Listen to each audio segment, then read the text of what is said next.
ఏ అమ్మాయి కిందికి రా, ఇలా రా. ఎవరు నువ్వు? నమస్తే ఆంటీ. ఈ ఫోట్ మీదేనా? నాది కాకపోతే నేను ఇక్కడుండి ఎందుకు ఏడుస్తాను? అవును కదా. నీకేం కావాలమ్మాయి? నా పేరు సామాన్య అండి. నా మ్యారేజ్ ఇక్కడ చేసుకుందాం అనుకుంటున్నాను. అందుకే ఈ ఫోట్ కోసం నిన్నటి నుంచి వెతుక్కుంటూ వచ్చాను. అలాగా, చేసుకొని ఏడిస్తే ఇక్కడ పెళ్లి చాలా కలిసి వస్తుంది. ఆ దంపతులు చాలా సంతోషంగా సుఖంగా అన్యోన్యంగా ఉంటారు. అవునా ఆంటీ? ఫైన్. అయితే నేను ఇప్పుడే ఈ ఫోట్ ని బుక్ చేసుకుంటాను. ముందు నీ పెళ్లి తేదీ చెప్పాడు అమ్మా. అది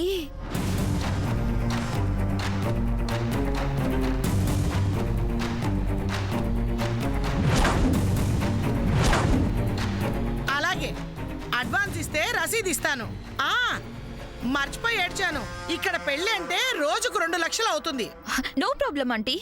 మరింకే అడ్వాన్స్ ఇచ్చేళ్ళు. అడ్వాన్స్ ఆంటీ, మనీ తేవటం మర్చిపోయాను. డబ్బులు లేకుండా ఏం ఏడుద్దామని వచ్చావు? ఆంటీ మీరేమనుకోకపోతే నా చైన్ తీసుకోండి. ఏంటమ్మాయి, నీ కంటికి నేను ఎలా కనపడుతున్నాను? తనగా పెట్టుకుని అప్పిచ్చేదానిలా కనపడుతున్నానా? ఆంటీ, మీకు ఒక ముఖ్యమైన విషయం చెప్పాలి. అదేంటో చెప్పాడవచ్చు కదా. నేను పెళ్లి చేసుకోబోయే అతనికి క్యాన్సర్. అవునా ఆంటీ? తెలిసి తెలిసి అలాంటి వాడిని పెళ్లి చేసుకోవాలని ఎందుకు అనుకున్నావు? Love aunty. ఓ, ఇలాంటి ఫోర్ట్ కాదు కాదు, ఈ ఫోర్ట్లోనే పెళ్లి చేసుకోవాలని తన కోరిక. అందుకని నేను చెప్పిన డేట్కి ఈ ఫోర్ట్ మాకు ఇవ్వండి ప్లీజ్. క్యాన్సర్తో ఎంతో కాలం బ్రతకని నా లవర్కి, నా కాబోయే భర్తకి నేనిచ్చే చివరి కానుక ఇదే. ఆంటీ ప్లీజ్, కాదనకండి ప్లీజ్ ఆంటీ.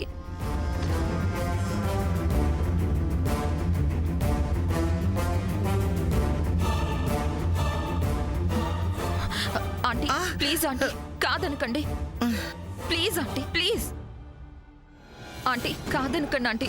అయినా నువ్వు కట్టుకోబోయేవాడు ఎంతో కాలం ఉండి ఏడవడని నువ్వు ఏడుస్తూ చెప్పాక నేను డబ్బు కోసం ఏడుస్తానా ఏంటి? అయితే ఈ ఫోర్ట్ నా మ్యారేజ్ డేట్ కి బుక్ అయినట్టేగా?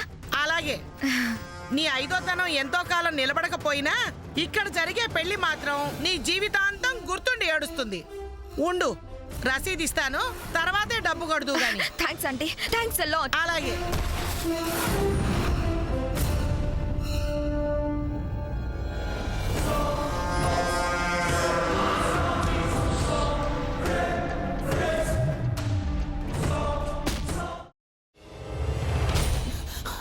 నువ్వు ఇంకేమన్నా చెప్పాలా?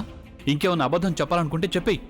నేను చూడాలనుకుంటున్నాను నన్ను మోసం చేయడానికి నువ్వు ఎంత నీచానికి దిగజారగలవు అని. ఎందుకు ఆలియా, ఎందుకు నువ్వు ఇలా చేసావు? నీకు తెలుసు కదా నానమ్మ తర్వాత నీ ఒక్కదానిని కదా నేను పూర్తిగా నమ్మేది. ఏమన్నావు నువ్వు? ఈ మధ్య అన్నిటినీ మర్చిపోతున్నావా? అది చాలు. వాటిలో ఉన్న శక్తి విషయాన్ని గ్రహించి మనకు వివరిస్తాయి.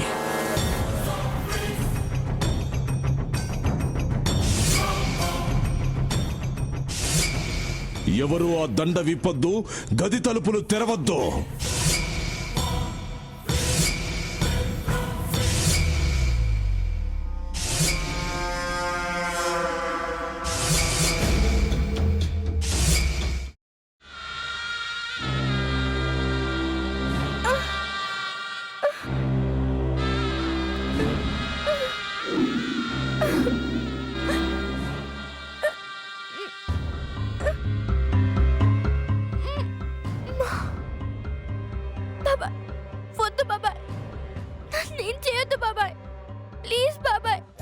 నీకు నిజం తెలిసినప్పుడే నా ఆలోచనలో నువ్వు చచ్చిపోయావు.